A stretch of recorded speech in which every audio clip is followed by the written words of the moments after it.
সরকারের দায়িত্ব নেবার পর প্রথমবারের মতো নবগঠিত মন্ত্রিসভার সদস্যদের সঙ্গে নিয়ে রাজধানীর শেরেবাংলা নগরে জিয়া উদ্যানে নতুন প্রধানমন্ত্রী তারেক রহমান। শহীদ রাষ্ট্রপতি জিয়াউর রহমান ও সাবেক প্রধানমন্ত্রী বেগম খালেদা জিয়ার কবরে পুষ্পস্তবক অর্পণ করে তাদের আত্মার মাগফিরাত কামনায় মোনাজাতে অংশ নেন তারা।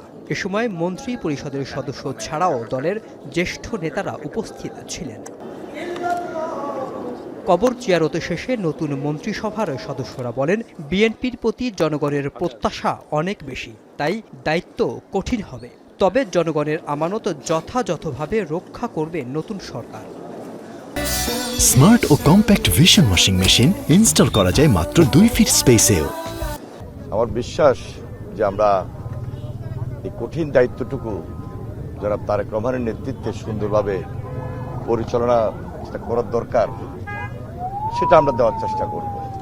আমাদের উপর সবকিছু যেন সুন্দরভাবে করতে পারি, আমানতটা রক্ষা করতে পারি, শ্রদ্ধা সম্মান সমীর জায়গা থেকে। এ সময় মন্ত্রীরা বলেন, দুর্নীতির প্রশ্নে জিরো টলারেন্স দেখাবে সরকার। এছাড়া শিক্ষা ব্যবস্থায় আমূল পরিবর্তন করা হবে।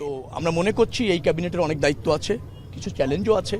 জনগণের আকাঙ্ক্ষা বাস্তবায়ন করা আমাদের অঙ্গীকার। পর্যায়ক্রমে যেখানে যেখানে দুর্নীতি যেভাবে আছে সেটা পর্যায়ক্রমে চিহ্নিত করে সেই পথ রুদ্ধ করা হবে।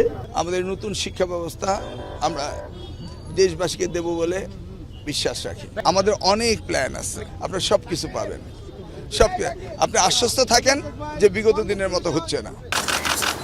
এর আগে সকালে সাভারে জাতীয় স্মৃতিসৌধে শহীদদের প্রতি শ্রদ্ধা নিবেদন করেন প্রধানমন্ত্রী। মেহরাব সুমন, এখন, ঢাকা।